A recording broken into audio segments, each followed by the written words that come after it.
Well, it's been a frightening day as far as civil aviation in this country is concerned. The first incident was a very close call. It took place at Dabolim Airport in Goa when this Jet Airways aircraft early in the morning, about a 5 a.m. departure on a flight between Goa and Mumbai, actually veered off the runway just as it was starting its takeoff run and then finally came to a screeching halt in the mud over here, losing its undercarriage. People were evacuated from the aircraft through these slides. There were injuries as well. Fortunately, no one has lost their life.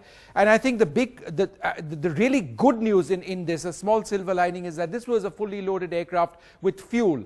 At that particular stage, there was no explosion. And this is an image of the second incident that we are talking about. This took place in Delhi when a SpiceJet aircraft and a Jet Airways aircraft came nose to nose on the tarmac. Again, this was not an emergency. It needs to be clarified, but why should two aircraft on a runway come nose to nose or almost nose to nose? Possibly because of miscommunication with the air traffic control. Both the pilots spotted each other well in time. They stopped their aircraft. Nothing further as far as that is concerned.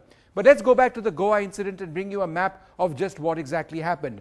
Now, this is the Dabolim airfield. This is INS Hansa as far as the Indian Navy is concerned. It's a major naval base. This part of this very large the aerodrome, as it were, is the civilian area. The Navy areas are over here and then further away. To the end of this particular runway is the Arabian Sea. And by and large, aircraft tend to taxi down the runway because there is no alternative taxi track. In this enlarged area over here, they are able to turn the aircraft around and then they take off in this direction.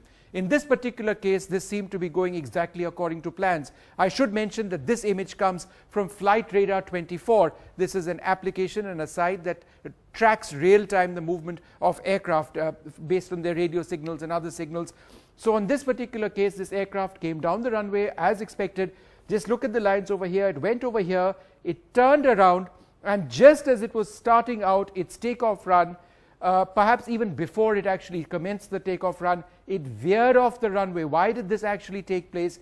Veered off the runway, and the location of the aircraft after the runway excursion was just over here. The nose gear of the aircraft has collapsed. And there were injuries as well. Let's bring you some pictures of the injuries. People were pulled out. Fortunately, as I mentioned, a large naval presence over there.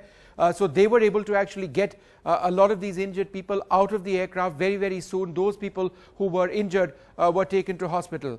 And again, let's just quickly move on to the Delhi incident, which I was talking about. Again, just a reminder, this was not a very bad situation. It could have been bad because of fog and things like that. Fortunately, no one hurt in Delhi.